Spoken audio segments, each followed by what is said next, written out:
Suite aux pressions diplomatiques, Kagame ne peut plus continuer la guerre en République démocratique du Congo. L'homme fort du Kigali est sommé par les grandes puissances de ce monde de respecter l'intégrité territoriale de notre pays.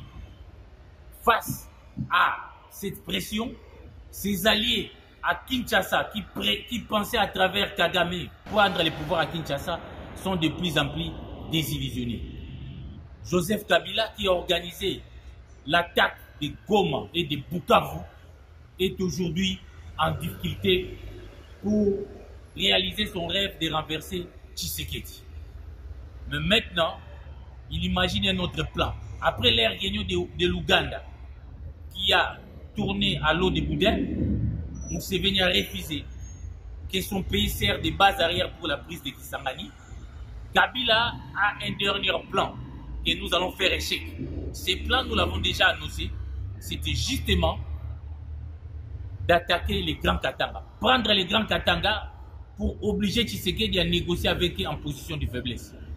C'est pourquoi il s'est tenu depuis hier une réunion à Harare, parce que Kabila, après avoir été chassé à Addis Abeba pour des activités subversives, a installé son quartier général à Harare, là où son pouvoir et sa famille ont installé ont investi beaucoup de richesses. Ils ont tenu une réunion à Harare avec John Numbi pour imaginer comment attaquer les Grands Katanga avec des relais locaux. Et John Numbi, là où il se trouve en Afrique australe, recrute les Bakata Katanga pour attaquer les Grands Katanga. C'est cela le dernier plan de Kabila, parce qu'il ne peut plus progresser avec la guerre. Kagame n'en peut plus. C'est pourquoi ce plan doit pratiquement échouer. C'est comme ça que Kabila voulait aller s'installer à Goma. Mais malheureusement, il a testé l'opinion. Toute l'opinion congolaise aujourd'hui s'est levée contre cette option de Kabila de déstabiliser la RDC à partir de Goma. C'est comme ça qu'il imagine comment il peut attaquer directement les Grands Katanga pour renverser le pouvoir de Kinshasa. Parce que Kabila a créé, parce qu'il n'y a pas en réalité une crise politique, mais Kabila a créé une crise. D'après lui, la crise en République démocratique du Congo a commencé en 2021, après la rupture FCC-Cash. Et que Kabila aurait trahi les deals, et Tshisekedi aurait trahi les deals, il doit lui remettre son pouvoir. C'est pourquoi nous appelons à la mobilisation du peuple katangais, qu'on a souvent utilisé dans des moments cruciaux de notre histoire, notamment pour la sécession katangaise.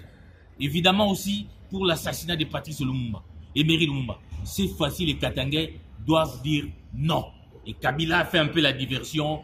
Même quand il vous dit qu'il va s'installer à Goma, c'est une diversion parce que nous, d'après nos informations, depuis la prise de Goma, Kabila fréquente régulièrement Goma, où il est logé dans sa résidence.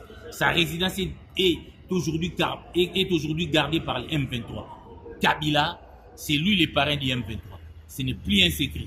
Et nous allons continuer à vous faire des révélations pour décourager, pour faire échec à ces plans sataniques de Kabila contre la République démocratique du Congo. Restons fermes avec les pactes républicains de Sun City.